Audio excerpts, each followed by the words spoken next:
Hey everybody, Data's Almost here, and today I'm trying to do a video game review, which I honestly don't do often. But now, today I'd like to talk about the old days with LJN. Yeah, so when you hear the word LJN, many gamers expect crap, right? Actually, they have made some pretty decent games. I mean, I own 3 of them already. I'm going to show you 2 examples because the other one we're going to be looking at today. Or so I said, today we're going to be looking at The Punisher by LJN. And so, this is what we're looking at today. So, in total, counting that one, I own 3 LJN games. Like, I own Who Framed Roger Rabbit. But honestly, it's a challenging game. I actually enjoyed it.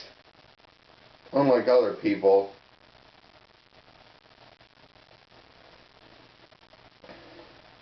Sure, it kind of gets a little tedious with, the empty drawers and whatnot, but I actually found it, once you figure out what you're supposed to do, it actually becomes quite clear what you need to do. You're looking for all the pieces of Marvin Acme's well. So, and there's one complaint that people say, and I am pretty mixed about this. They say controlling Benny, the cab, is horrible, but in all honesty, controllers were not really designed for that. At least the D-pads were not really designed for that kind of control back then. And so that thing I can get past. It's not terrible in my opinion. And the other one I've got is Gotcha the Sport, which is based on the LJN toy line called Gotcha a Sport. They're basically paintball. They were basically paintball guns aimed towards children. But the problem with that is that, as far as I've heard, most of the items were returned to the store just due to them being faulty. So some of that I can understand, but anyway, this is not a bad game. It seriously isn't a bad game. It's pretty decent. Now, setting these aside, like I said, today we're going to be looking at The Punisher on the NES. Now, a brief thing about The Punisher, about a guy named Frank Castle who becomes a vigilante after his family's killed by the mob, and so he takes the street and just starts killing criminals. Yeah.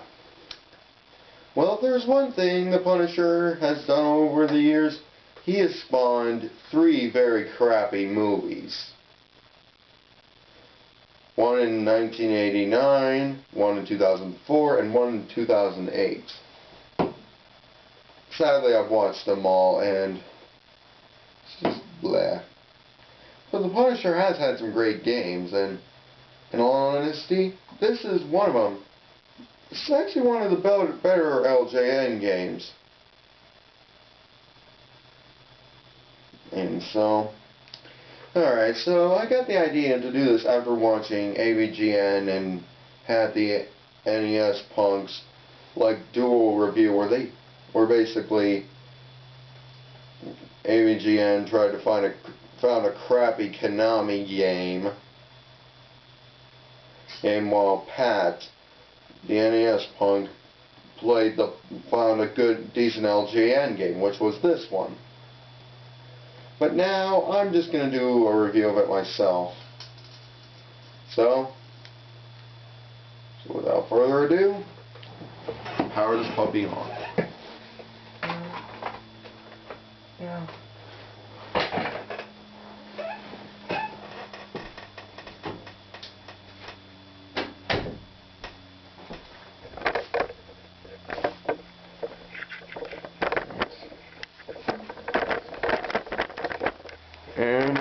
change the batteries after this review. Not surprising.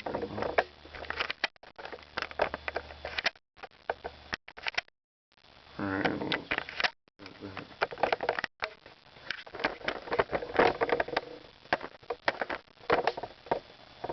We'll just do it right there.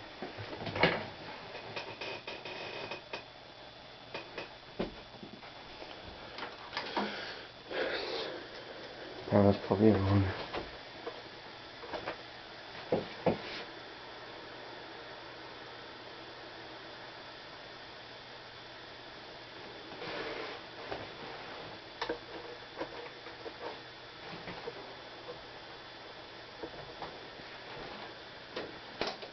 Oh yeah, it's not. They've used them plugged in. Me and Ward and Lance were watching Indiana Jones Kingdom of the Crystal Skull last night. Pretty underrated movie, at least in our book.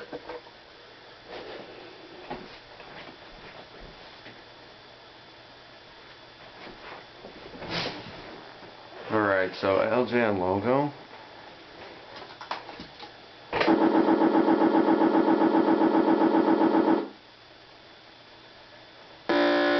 Okay, that's really wrong. Okay, so one thing I'll tell you, the music's tolerable. It's not the best music, so alright, so okay, so this game took, I didn't even think an NES could do at the time, and I'm sorry that little dialogue up there is kind of blocked. Alright, what this basically is a rail shooter. You can move the back and forth and move the crosshair around the screen using the D-pad, and it works quite well. And here's one thing, if you're shooting, you cannot move back and forth. And so if you're gonna have to move around to dodge bullets, and it's all about timing. And if you played this several times, it's pretty much about memorization, since all the enemies seem to be in their same spot. Their patterns never seem to change. Now the graphics are not particularly the best I have seen.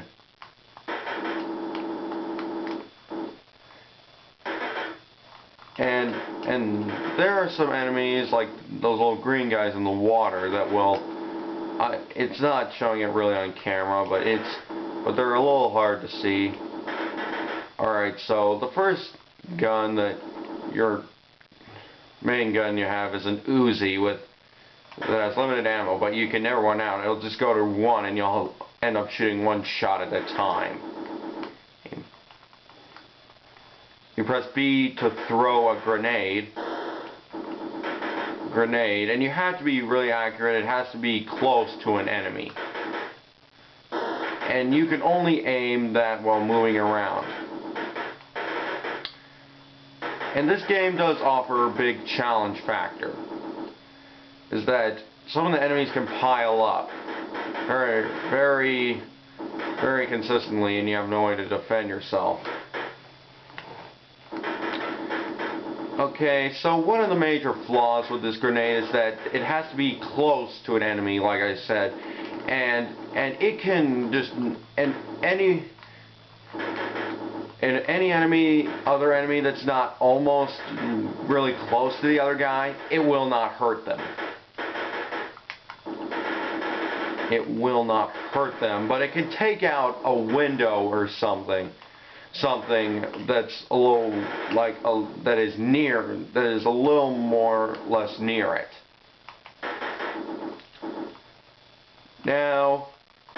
Now this game is rather violent, so if you're an NES collector and you want to show your kids, I'd be careful showing them letting them play this, because it's rather violent, even by NES standards.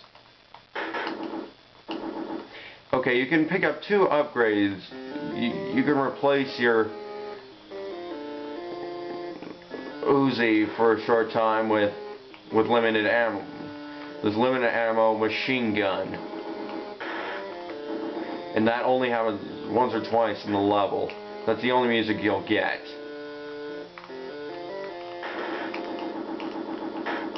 And well,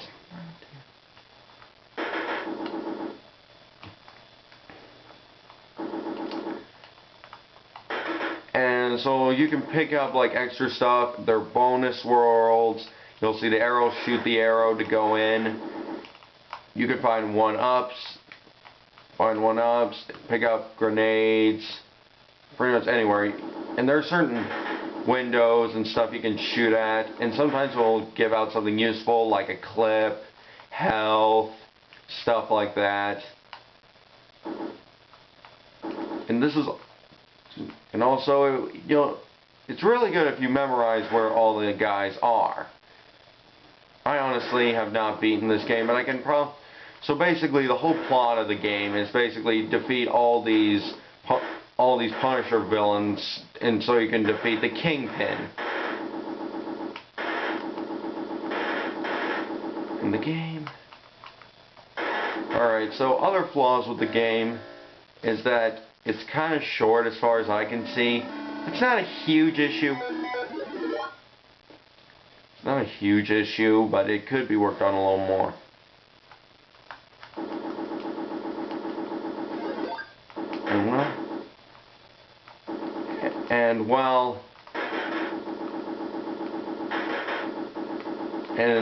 And another upgrade you can get is a rocket launcher, or bazooka, RPG, whatever you want to call it, with limited ammo as an upgrade for the grenade. You can also pick up like a bulletproof vest, which increases the life bar, so you'll last a little longer.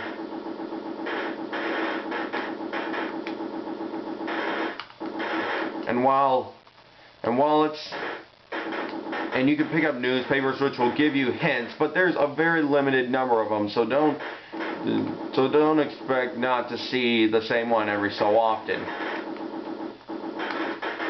Overall, all is the Punisher a bad game? No, absolutely not. LJN actually put some very good thought into this time around. And I'd say it's basically a must-have for collectors and just people who, or just kids like my age that are just interested in retro gaming. I think, trust me, this will not disappoint. So this gets, in my opinion, this gets